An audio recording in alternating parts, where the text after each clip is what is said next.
Guys, আমি আপনাদের সৈয়দপুর শহর আজকে ঘুরে দেখাবো। আমি এখন আছি রাবেয়া বাস স্ট্যান্ড, যেটাকে সোনাপুকুর বলে।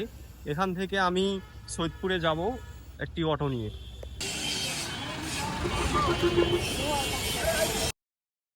রাবেয়া বাস স্ট্যান্ড থেকে আমি একটি অটোতে উঠে সৈয়দপুর শহরের দিকে রওনা দিলাম।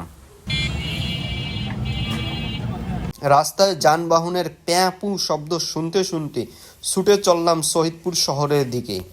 থেকে নামলাম তুলসীরামপুর রোডে। সৈয়দপুর সবজি বাজারে ঢুকবো এখন। সৈয়দপুর সবজি মার্কেটে গিয়ে দেখি সবজির দোকানের পাশাপাশি আমাদের নিত্য প্রয়োজনীয় বিভিন্ন ধরনের খাদ্যের দোকান রয়েছে।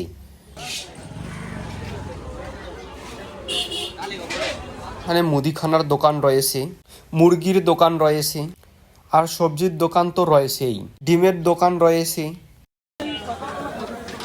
এই মার্কেটে আসলে আপনারা দেখবেন দোকানগুলো এলোমেলোভাবে রয়েছে। মুদিখানার দোকান, মুরগির দোকান, সবজির দোকান একসাথে সাজানো নেই।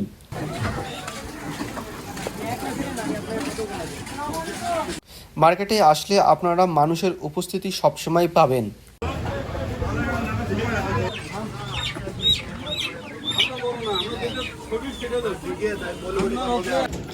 এখন আসি জিকরুল হক রোডে।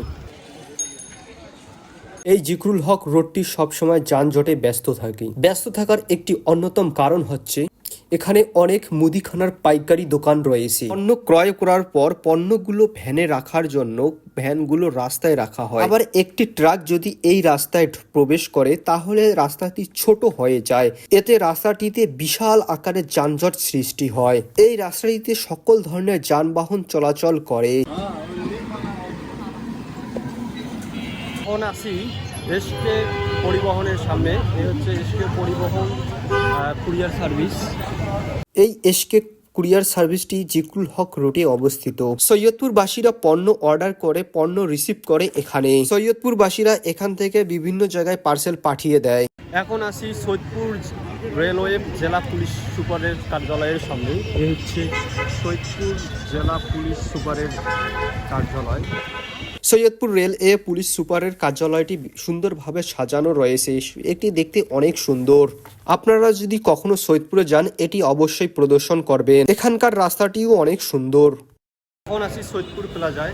এই হচ্ছে সৈয়দপুর প্লাজা। হ্যাঁ, সৈয়দপুর শহরের সবচেয়ে বড় শপিং মল হচ্ছে সৈয়দপুর প্লাজা। সৈয়দপুর প্লাজায় আসলে আপনারা বিভিন্ন ধরনের দোকান দেখতে পাবেন। নিচতলায় আপনারা মোবাইলের দোকান, কাপড়ের দোকান, জুতার দোকান, কসমেটিকের দোকান দেখতে পাবেন।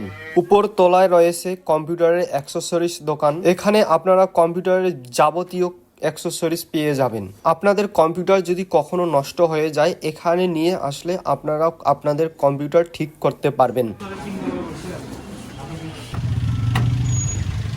সৈয়দপুর প্লাজা থেকে বের হয়ে আমি অটোতে উঠে বাড়ির উদ্দেশ্যে রওনা দিলাম। দেখি রাস্তায় জ্যাম। সৈয়দপুর শহরে আসলে আপনারা সবসময় এ ধরনের জ্যাম দেখতে পাবেন। আপনাদের আরেকটি তথ্য জানিয়ে রাখি, এই সৈয়দপুর শহর একটি উপজেলা, এটি একটি জেলা নয়।